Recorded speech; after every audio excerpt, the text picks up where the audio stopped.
first of all, I should just warn you ahead of time. I'm a baby when it comes to winter weather, and you're probably going to see me in a sweatshirt now until like March. Just full disclosure.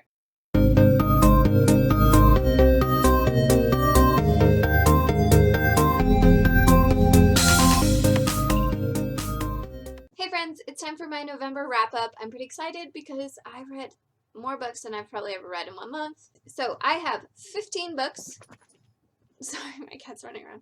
I have 15 books to tell you about, and that's going to take a while. Because there are 15, and I don't want this to last forever, and because I love structure and consistency in life, I am going to tell you just a real quick rundown for each book. I'm going to give you my rating, like a 2 or 3 word summary, the best parts, the worst parts, in my opinion, obviously, and then who would like this book. So I'm going to move through this pretty fast, but if you have any questions about these books, just ask in the comments. So first up, I have Shadow Thieves by Anna Ursa. We got Charlotte. Her cousin Z comes in from London.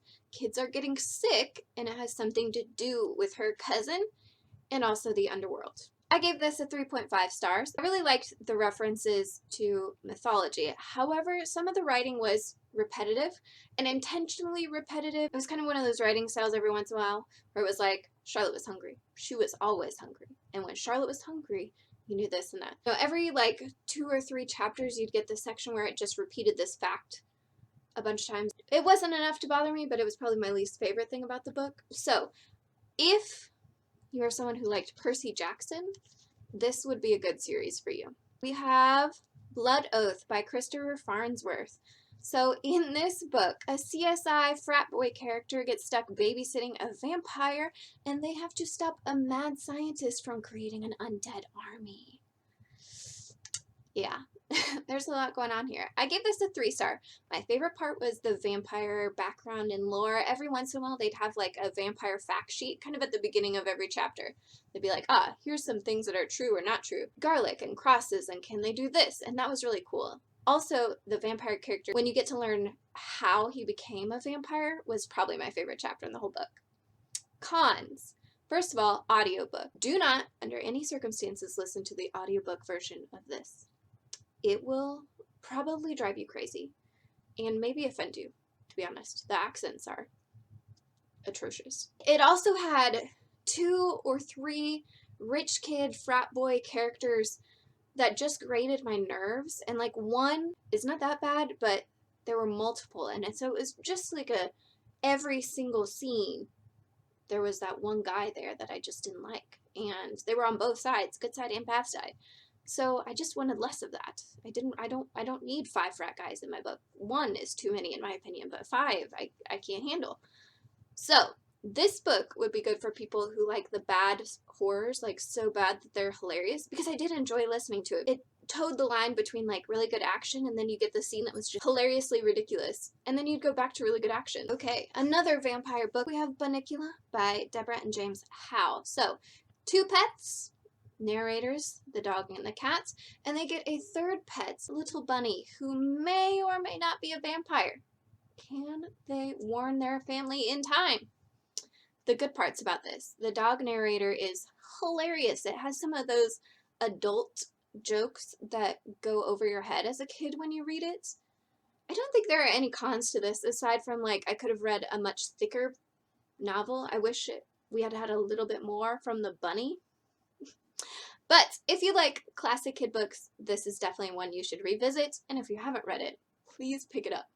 Next up, 3 Signs of a Miserable Job by Patrick Lencioni. So in this book, we follow a manager. He manages big companies, he manages small companies, and he manages to boost morale in all of them. So I went in this worried that I was going to get your typical self-help book, but it was mostly a narrative story. It wasn't so much just here's what to do, here's a checklist. It is here's my experiences and the things I learned from them, which I appreciated. I would say the struggle I had with this is that it was from a management point of view. A lot of the times I had jobs where I could relate to the things he was saying. I was not in a management position, so I don't feel like I could make the same changes, maybe in myself, but not like company-wide like he was talking about. But if you like self-help books or business books, this is a good one to pick up. I gave it 3.5 stars. We have a graphic novel up next, and that is Monstrous by Marjorie Liu. In this book, we follow a girl and a cat that is not hers, and a few other people that join the party along the way, and they take something that is not theirs. And she has a lot of power, but everybody's after her. So, you know, we'll see how it goes. I really love the artwork in this, and if you like cats, if you like cat characters, because there is adorable cat characters in this, love it, you'll like this. I did struggle with the timeline. It was kind of all over the place, and I felt like I spent a majority of this not knowing what exactly was going on with some of the background, like lore and magic system, which, you know, usually doesn't bother me in a bigger fantasy, but in a graphic novel, it felt like a majority of the story that I wasn't entirely sure what was happening. But it was still really cool, and I'm excited for volume 2. So this next one doesn't have a rating, and I almost didn't include it, but I did read it, you know, and that is The Gas We Pass by Shinta Cho. So yeah, I didn't write this. It's about flatulence. Yeah, so kids book. Let's see. Pros, very factual. You can learn a lot. Cons, the art style bothered me just a little bit. It just kind of weirded me out just a little bit, but it has a funny title, so maybe if you want just a quirky title on your shelf, The Gas We Pass, The Story of Farts. I read another graphic novel up next, and that is Mouse by Art Spiegelman. This book, we have a man interviewing his father, who was a Jew during World War II in Poland. I gave this 4 stars. I really was surprised by the honesty of this book, and I think that's probably the best thing about it. It goes into a lot of detail about not just his father's life during the war, but the relationship he has with his stepmother now. And again, it was just a very honest book. It didn't hold back. Cons, I think it was a pretty slow start and kind of a slower pace, which I wasn't really expecting, and that threw me off a bit. But overall, it was very enjoyable. If you like historical accounts, this is a very good, unique way to enjoy those. Then we've got A Separate Piece by John Knowles. In this book, we've got a school of kids who are about to be seniors and probably sent off to war. So the 2 leaders of the class, kind of the class clowns, try and preoccupy everybody, but they've got some dark secrets. So I gave this one 3 stars. I remember enjoying it a lot in high school, but I didn't enjoy it quite as much this time around. It has a really good portrayal of the boys in this and their adventures and kind of their senior year and just clowning around. That was one of my favorite things. However, I struggled to buy in. I don't think there was a single character that I loved enough to really care about those more dramatic things that happened at the end of it. I didn't not care. I was indifferent, which is not really what you want to feel with your characters. If you really enjoy classics, this has a very classic feel to it. It's a little bit slower like most of the classics that I've read, and it's a good one. All right, This Beast, Bridge of Clay by Marcus Zuzak. 5 brothers struggle to work their way through family traumas and to understand each other. I gave this one 2 stars. I think it just wasn't my kind of book. It's a very in-depth look at the characters. So if you are someone who really likes a deep character study, this is going to be the book for you. I loved the relationship between all the brothers, and the romance in this made my heart melt. The way they understood each other and treated each other was on point. But there wasn't enough plot for me. I am more of a plot-driven than a character-driven. It's too long to just be a character study for me to enjoy it. Then we've got Huntress by Marinda Liu. So in this, a sage has a prophecy that says her and her classmate have to save the world, and that maybe they're going to be in love, and maybe one of them's going to die. A lot of maybes. This one has a really good woodsy feel. There's a lot of dark, deep forest setting that I really fell in love with and was surprised by. It has some good side characters as well.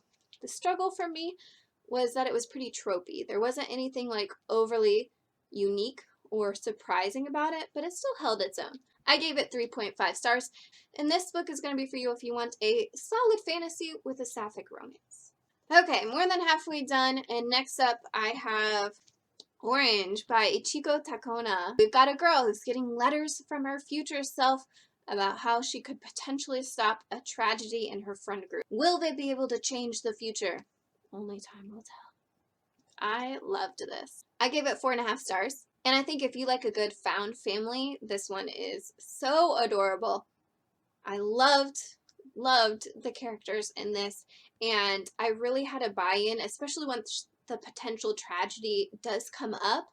I was flipping through this, just dying to see like what's gonna happen. My one struggle is that there's a romance in this between a really, really shy, awkward girl and one of the guys, and like 3/4 of this book is her like, ooh, should I do this? I'm not gonna say anything. And there's a lot of like little mishaps that happen because she doesn't want to admit that she likes this guy, and it's just kind of frustrating because I'm like, I want you to be together, so just admit you like him. You've gone on like 17 almost dates and held hands like 24 almost times, so let's just do it.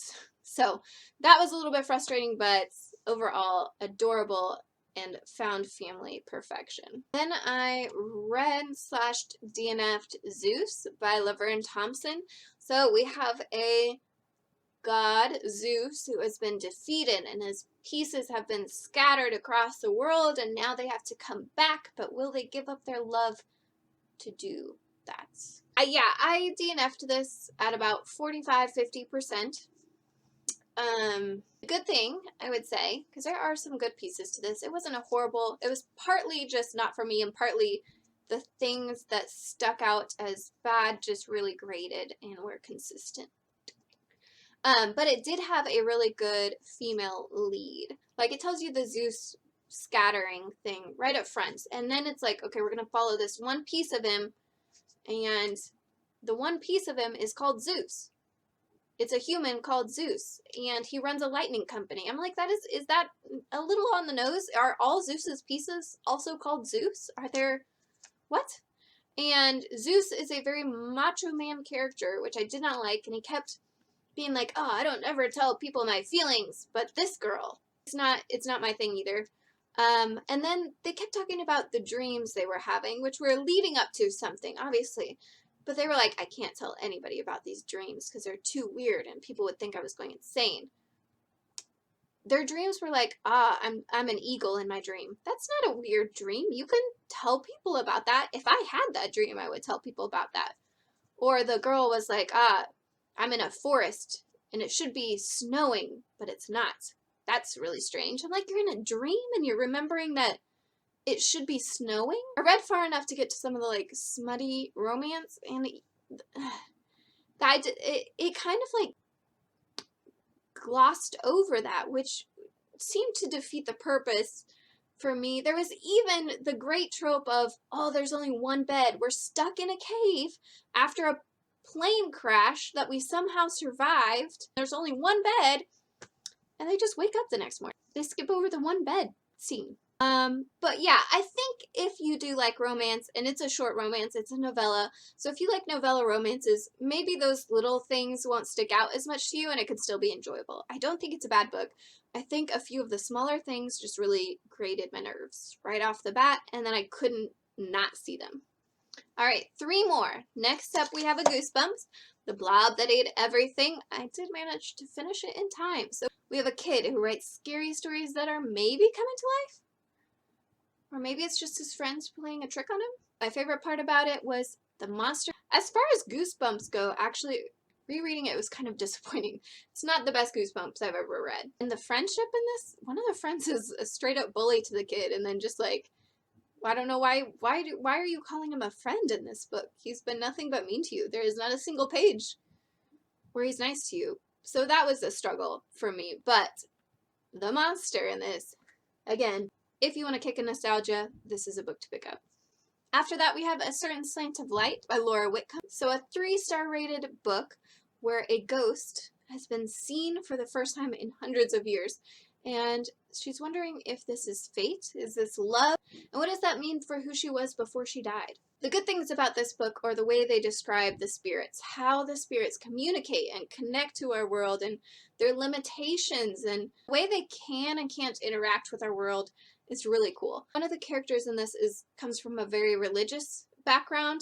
The parents are forcing the religion on her, and it depicts a very restrictive religion. Depending on your beliefs or like whether you enjoy reading about religion and different takes on that, that could be something that doesn't work for you. However, if you like paranormal romances, I really did enjoy this one both times that I've read it. I think the twist, the discovery of who she is as a spirit is probably better than the romance pieces of it. Definitely some trigger warnings, which Blood Oath also has a lot of like gore, horror movie trigger warnings. This one has more like suicidal thoughts, parental abuse, substance abuse kind of trigger warnings. The last one on my list is House of Salt and Sorrow by Erin Craig. So this is a retelling.